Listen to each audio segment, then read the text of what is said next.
In recent years, Enugu, like many parts of Nigeria, has witnessed a worrying rise in substance abuse among young people, coupled with increasingly sophisticated drug trafficking networks.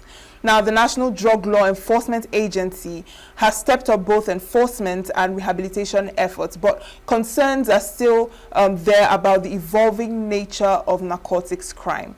Now, joining me is the Assistant Commander General Narcotics, NDLEA, Enugu, Sunu Abel Wadahi. You're welcome. Good morning. Thank you. Now, from your daily intelligence report, what is the current real picture of drug abuse and trafficking in Enugu State currently? Thank you. You see, when we say drug, it's not the type of drug you think of. When we want to define drug, anything you take that would destabilize your system is called drugs. It's not like paracetamol. No, we don't refer to that. Drug is a very harmful problem. Let me give you some classification of some of them. We have the one that concerns us mostly here, the cannabis sativa. Some people call Igbo, some people call wheat. That's one. The primary methamphetamine, ice. Some people could, because it looks like a sugar. That one is more dangerous here in Enugu. We have so many of these labs scattered all over Southeast here, and that's where they produce them locally, the primary. And that's why most of these people abuse them. They abuse them like nothing. We have been arresting so many of these kind of people. We have seized about 13 vehicles, 4 motorcycles, carrying this kind of assorted drugs. Yet they are not deterred. We have prosecuted from my coming here in the end of May last year to date. We have prosecuted about 150 people. They have been convicted. And we have over 100 of them pending. Well, this year alone, we have filed more than 100 cases, newly cases. People are not ready to change. We have seized 13 vehicles. 13 vehicles carry these drugs. One of the vehicle was carrying 44 million naira worth of meth. It was coming from Anambra to Enugu here. In Enugu here, the youths, close to 400,000 youths abuse drugs. Close to 400,000 abuse drug. It's becoming alarming. This Enugu is like a gateway. Most of these drugs, especially those ones that we have arrested with the vehicles, are going to cross rivers, going to Akwa Ibom, where there's a border between Nigeria and Cameroon. They cross from Nigeria to Cameroon, where the money is. They buy something of 20,000, they may sell it about 100,000 naira there across the border. So it's like Enugu is a place where this drug is rampant. Every young man abuses this drug. Every young man wants to sell the drug. It's becoming a very big problem for us. We have been going out to preach. Do you know that worldwide, according to United Nations 2018 survey, 15 to 64 years old abuse different sorts of drugs. 14% of them. More than 14% of people 15 to 64 years in Nigeria. 14.4 million Nigerians. And they are even saying that it will become a problem. It may even reach close to 20 to more than close to 20 million by year 2030 because of the way people abuse drugs. It's becoming alarming. You begin to ask questions. What is the problem? What made people to be abusing this drug? Because the way it is now, it shows that so many factors made people to be abusing the drug. One of them is that peer pressure. You want to belong. You are in a secondary school. You are in the university. You want to belong to this club, you must take drugs like us. You want to be here, you must be this.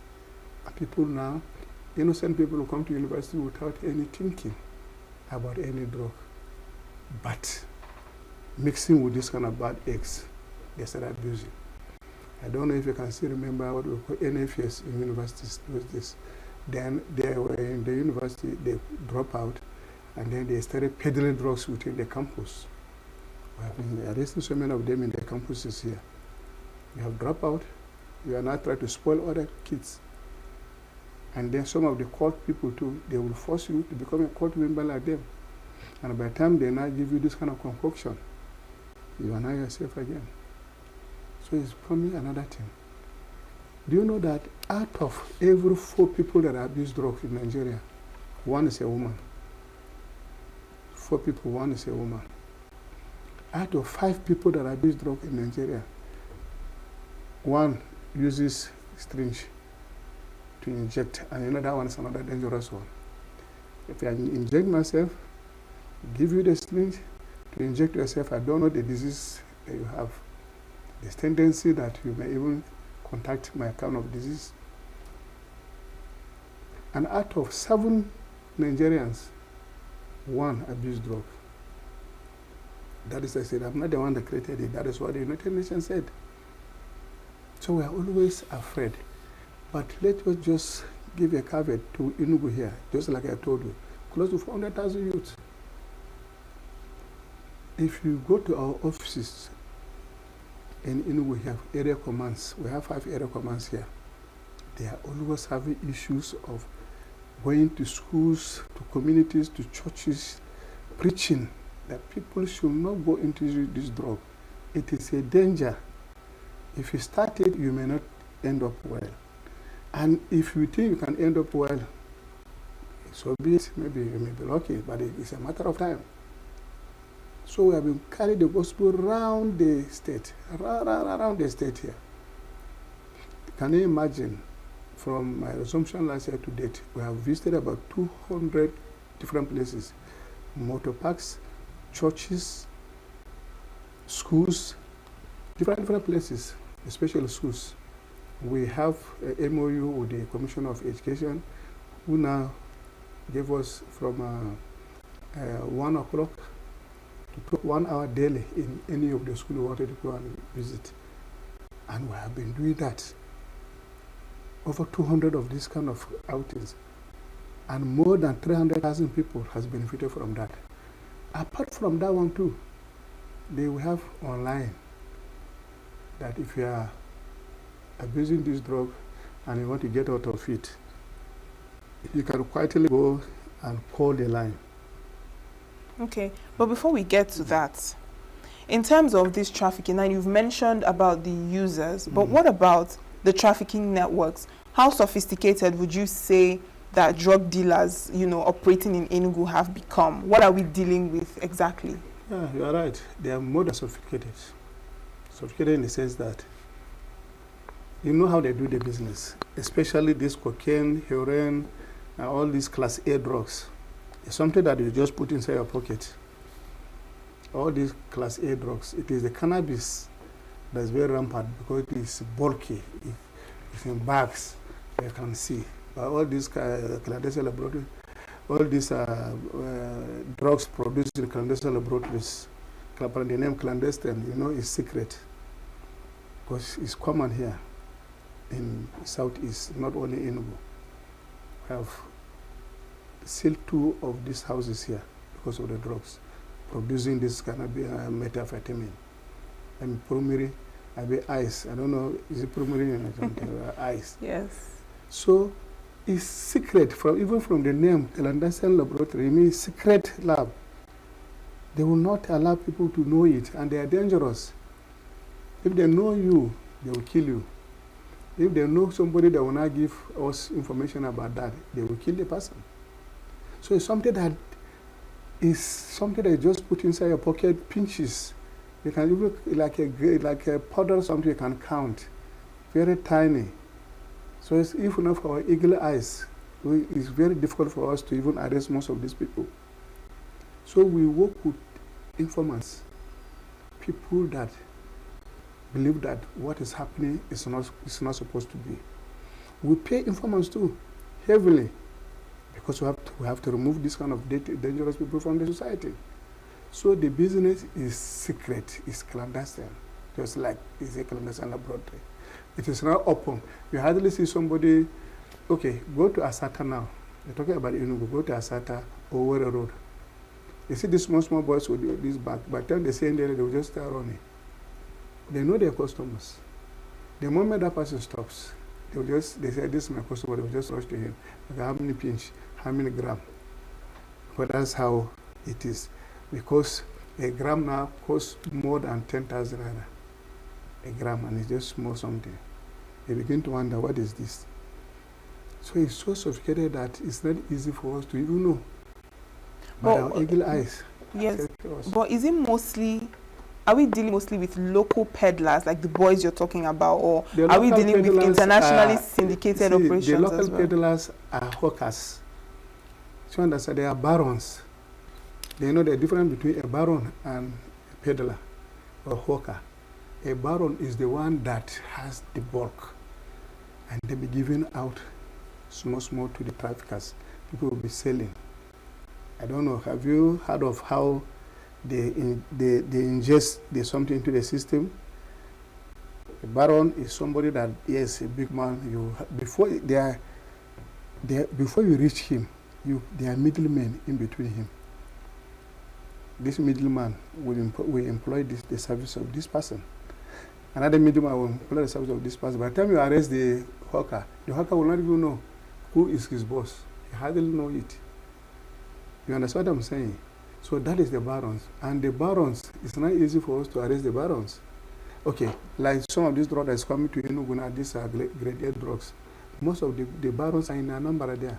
It's not within our reach here. And by the time we arrest some of these traffickers, they say, we don't know it.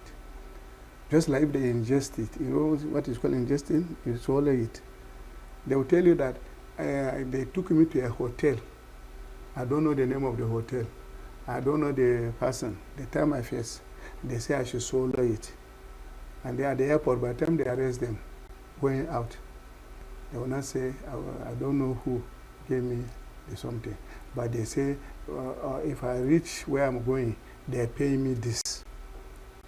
So we hardly get so most of the time we get the middlemen and the traffickers. The trafficker will not say, yes, this is my Oga, I will go and arrest the Oga. And several times, you know how drug is, the man will say, I don't know him. And the person will go for it. So now that we are not working on the barons, we're working on the barons. Okay, like one of the arrests we made from Anambra, about 44 million naira worth of drug. Do you call this one trafficker again?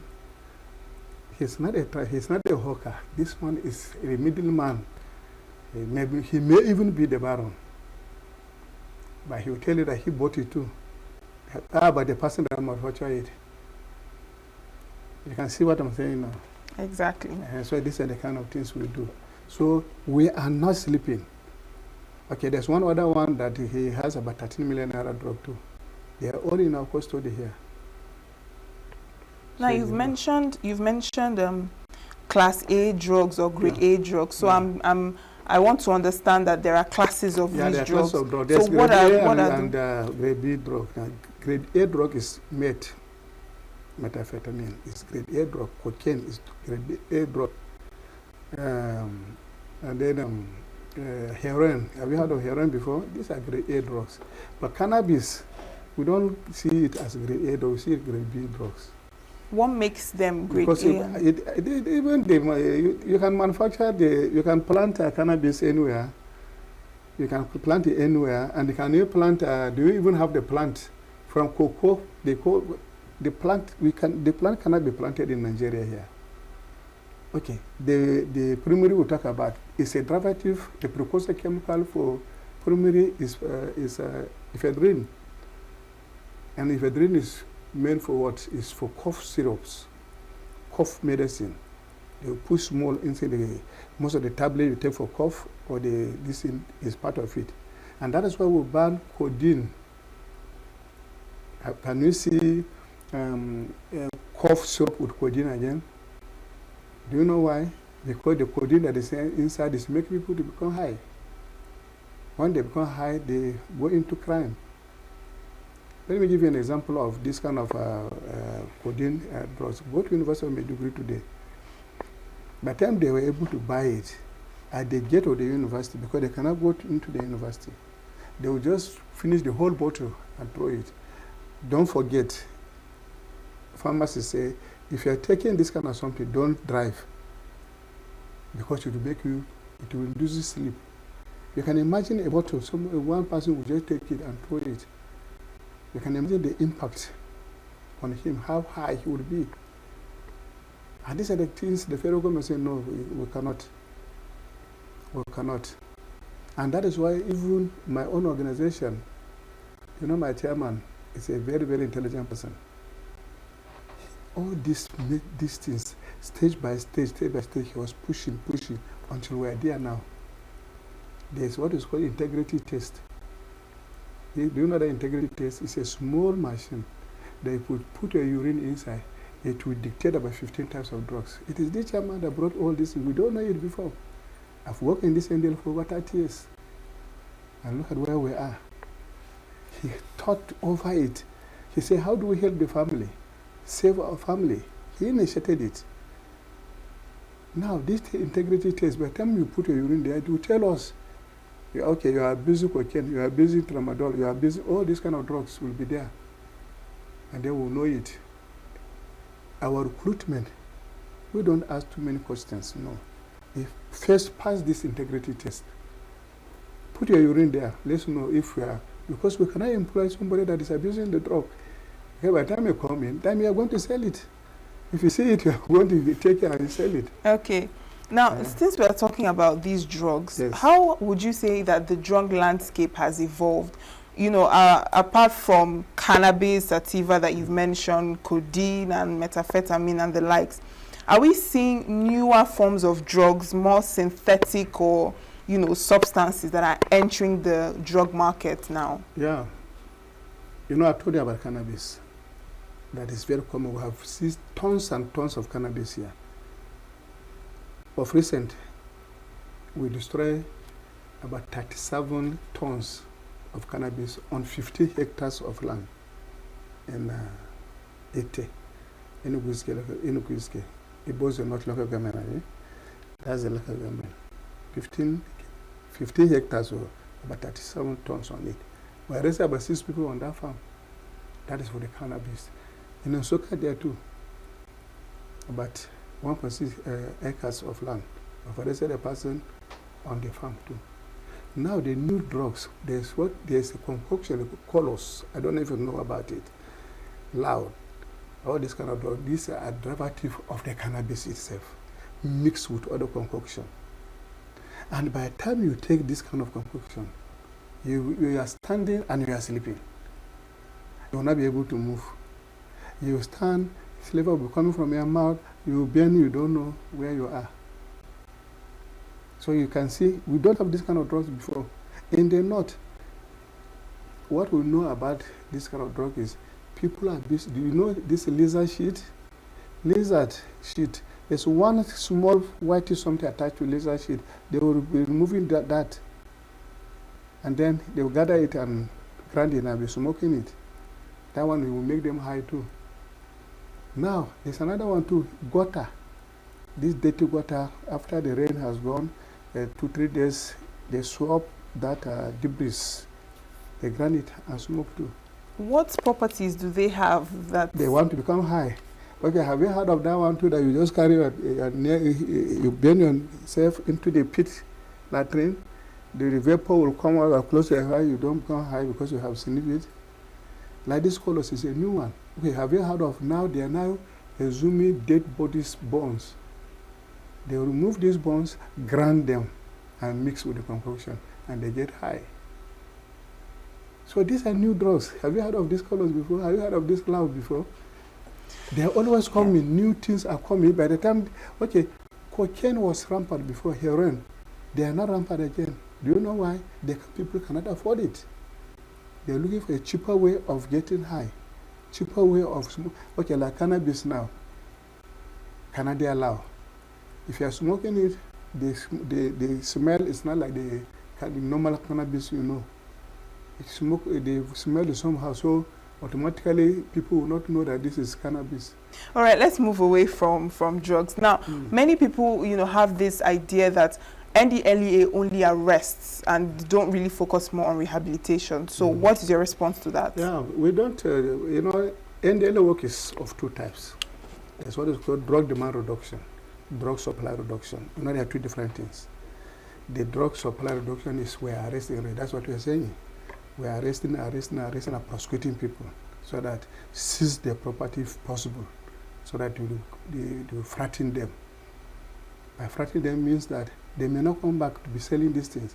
So what we're asking now is that the demand reduction. Fine. I told you earlier in my preamble, we go out to places, over 200 places now that we have visited, preaching the gospels, preaching don't enter the drug, don't enter this thing. If you enter, you cannot get out of it. In our office here, we have it's one of the best rehabilitation centers in the country when it comes to NDLEA, as any other person. As I'm talking to you now, there are 25 young men there undergoing rehabilitation. Because people that have suffered from the drug has affected them, we will now come and repair them. By repairing means that we keep them there for 1-2 months at most. By the time this drug get out of their system, they come back to their senses. We have a psychiatrist that's working with us. We have a medical doctor that's working with us. We have a psychologist that's working with us. We have a clinic there. We have nurses, all this kind of other auxiliary staff. Coincidentally, on June 26th, the person that preached the gospel, the person that preached for us that day, that did the lectures, over 2 hours lectures, was somebody that was a medical doctor. He's in an orthopedic hospital right now working. After his graduation, he started abusing drugs. He started selling everything. He said it's not enough again. He will go out, he will come back, no shoe, no shirt. He will have gambled it for drug. He will remove his shirt. How much are you going to give me this? Please give me a pinch. And that shirt is gone. That shoe is gone. He realized himself after about 3 months with us here. So he was the one that was telling the whole world that this is where he was as a medical doctor. At least, as a medical doctor, your salary is supposed to take you home. But the drug consumes all the salary. He comes in from time to time to assist. I don't know if you understand what I'm saying. He comes in and assists because he has seen it. There was nothing in it, so we have rehabilitated him here. As I'm talking to you, there are 19 people on the queue because the facility is small. The governor just promised us that he's going to expand it to about that can accommodate about 50. If that one is happening, at least something for us. But apart from the rehabilitation, what about, because most of these people, after being rehabilitated, they seem to relapse into this. So what are the follow-up measures? The relapse system is always there. So far, so good. We have not had any, only 2 that I know that there's a relapse. And that one too is not, his problem has even gone partially above us because he has slight psychiatric issue. So he stopped taking the psychiatric drug, and then that was how he relapsed, and we brought him back. As I'm talking to you, he's one of the Igwe's son, one Igwe. He was treating them. This was somebody that was better. He went back to school, finished his school. Last year when we discharged him. Of recent, the father traveled. He was not afraid of anybody again. He started abusing the drug and stopped taking his psychiatric drug. So it's always there. We'll do the follow-up continuously. In fact, it was even when I went to the Igwe called me that today is his birthday. I went for the birthday. And I saw the boy. I said, this my son has changed. He says, I traveled. When I came back, the guy has changed. And what do we do? I said they should return him back. Now he's okay now, but I said they should still watch him. There's always cases of relapse. We have been doing the follow. That's what we call follow-up. If we release you after everything, do you know how we release you? After testing you for the drug at the entry point, if you are leaving, we test you again. That means there's no drug in you again. You are okay, you are better, But through some of them, they will still go and meet some of this peer group again, this dangerous miscreants again, to put them back. The person that learns his lesson here will say, I don't want it. I don't know if you understand what I'm saying. Now, the person that doesn't want it, he will still go back. But they will always do a follow-up continuously until we now know that that person is okay. Okay. Now, do you think that the current Nigerian legal framework is strong enough, or to fully help in this fight against drug trafficking? Or would you say that these drug lords are still confident that they can settle their way out of the system? Or are those part of the challenges that NDLEA faces? The truth is that our own is to prosecute an offender. The court decide what to do with the offender. Our law says that there's a certain, like this grade A drug, they say you should go to jail at least for 15 years. But the judge has a discretion. He can decide to give you 1 day. He can decide to give you option or fine. And that is one of the problem we are having. If these people are not punished well, they will come back. If they are punished well, they will be deterred. So where you see, we are thinking that that person will go. Of recent, I don't know if you heard of it, that there's some judges that gave some of these drug barons life imprisonment. I don't know if you heard of that one, life imprisonment. Yes, the judges that feel, yes, these people should be punished. But there's some judges that doesn't even look at it. They feel that it's within their powers to set the person free or set him anyhow. Of recent, we have been getting some of the judges giving 10 years, 5 years to these offenders. We are very happy. We celebrated it. But some will give 6 months, 3 months, 8 months, or a fine of 50,000, 100,000. This is a drug baron that's rich because there's a lot of money in the drug. There's no poor drug baron, and that is why people cannot stop it. Because of the profit in the drug barons cannot stop it. I don't even understand what I'm saying. So it is at the decision of the judge, but we are not happy actually. We are somebody that will have suffered to arrest him and then take him to court. We are thinking that the person should be punished. Instead of punishing, I will give you 6 months where you pay a fine of 100,000 naira. Somebody, one of his friends there, will just count the 100,000 naira and the man leave the court. Is it good for the society? It's not. But we have no power over them. So isn't there a solution? Isn't there a way there can be a synergy between the anti-graft agencies and... Yeah, we have been trying our best to meet some of the judges, plead with them, that they should see reason to... But can you force the person?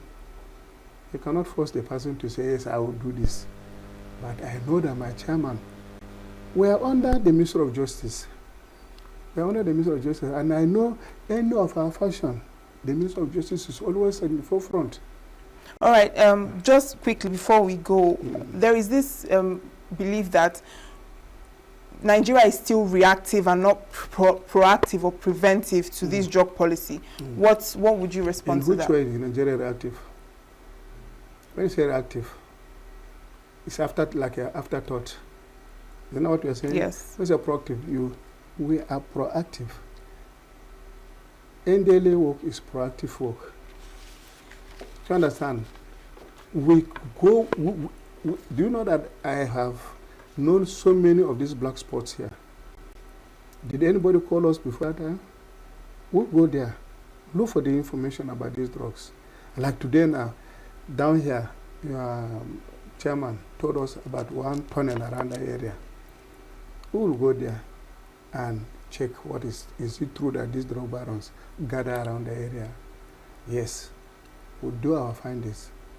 It's true. When do they normally come there? And then how many of them used to gather? What type of drug do they normally smoke there? We'll go there and clear the place. The one we can catch, it's a bunk. The one we can catch, we catch. The one you cannot catch, they will run away.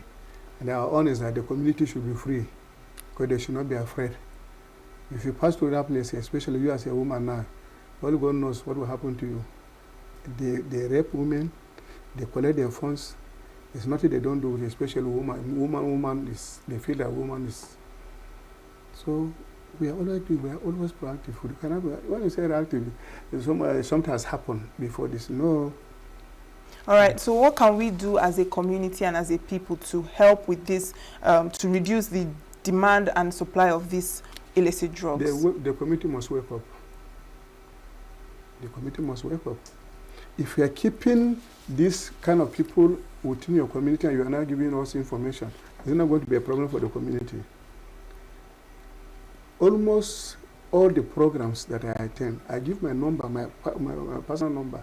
Call me if there's this kind of something in your community there. Don't go through another person. Just call me direct. Tell me how it is. I will send people there, and we have been doing that. So it is the community that will give us the information. Yes, unfortunately enough for us, there's what is called State Drug Control Committee that was not set up in Enugu here. The governor's wife is supposed to be the chairlady of that something, but unfortunately enough, she doesn't stay in the country. The woman she gave us to hold brief for her is not forthcoming. We have discussed this one with the governor in the security meeting. He said he would take it up till now. Last year we were supposed to have done that, but something didn't work. So this is supposed to start from the state and then down to the local government level, down to the community. What we are saying is that if you see something, say something. That's what we want from the community. All right, thank you so much, Sunu Abel Wadahi, Assistant Commander General Narcotics, NDLEA Enugu. Thank you so much for joining us, and it's a pleasure to have you here. Thank you. Yes, well, this conversation doesn't just end here. It should continue, you know, in your homes, in your environment, your workplace, to help curb this issue of drug demand and supply in our country.